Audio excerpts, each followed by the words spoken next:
Hello and welcome to Climbing Daily. Today we are celebrating one of the biggest personalities in climbing, Mr. Alex Megos. Now over the years we've had a load of fun filming with him, and of course he's silly strong. So our first clip is when I pitted my finger strength against him.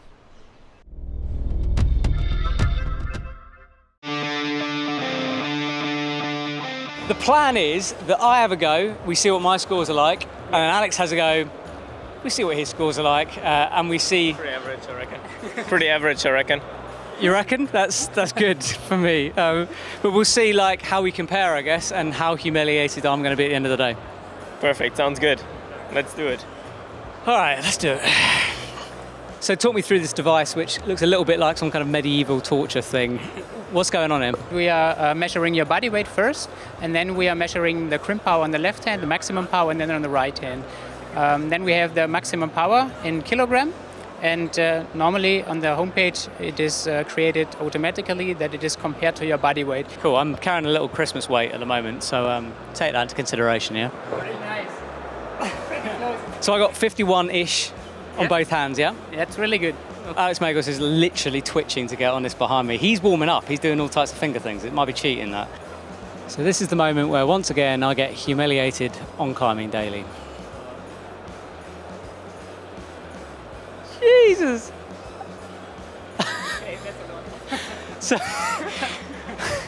that is 72.94 kilograms in your left hand. That's crazy. The left one is weak though.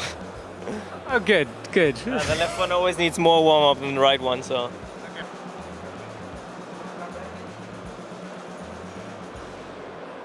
Oh, no, it's not. Crazy. Pretty much the same. Pretty much the same.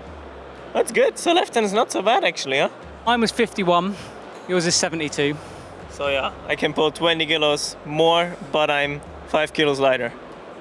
Yeah. So I can pull 25 kilos more. I think this might explain why you can climb 9A, 9A+, 9B, and I cannot. Maybe. So there's two options. You have to get stronger.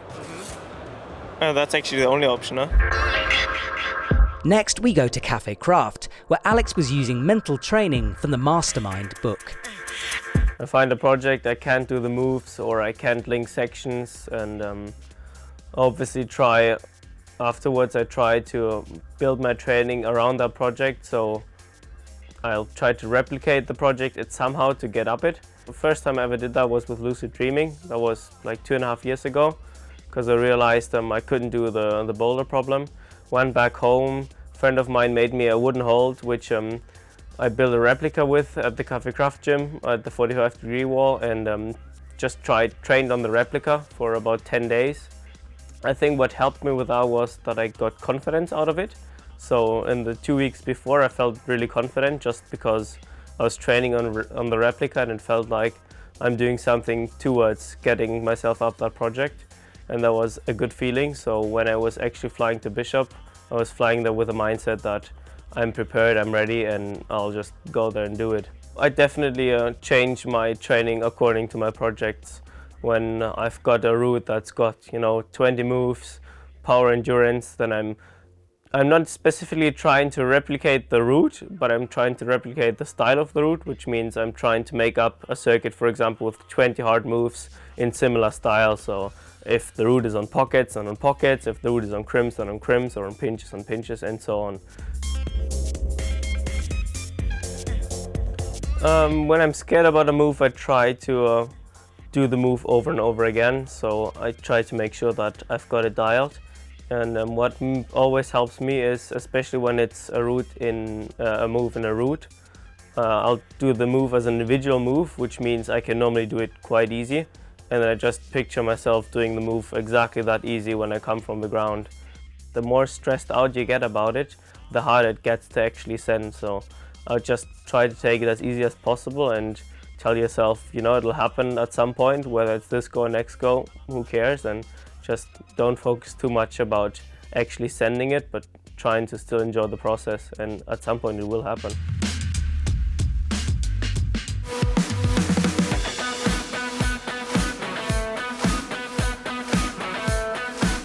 And finally, we go to Sweden for the 2018 La Sportiva Legends Only Comp. He dominated that year, and we did a special show looking at his individual progress through the competition.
If you want to see the rest of the boulders from that competition, there's a link in the description below and a link for all the rest of the videos. And remember, we are selling Climbing Daily merch, now available on the Epic TV shop, and there's a link in the description below if you want to grab a t-shirt.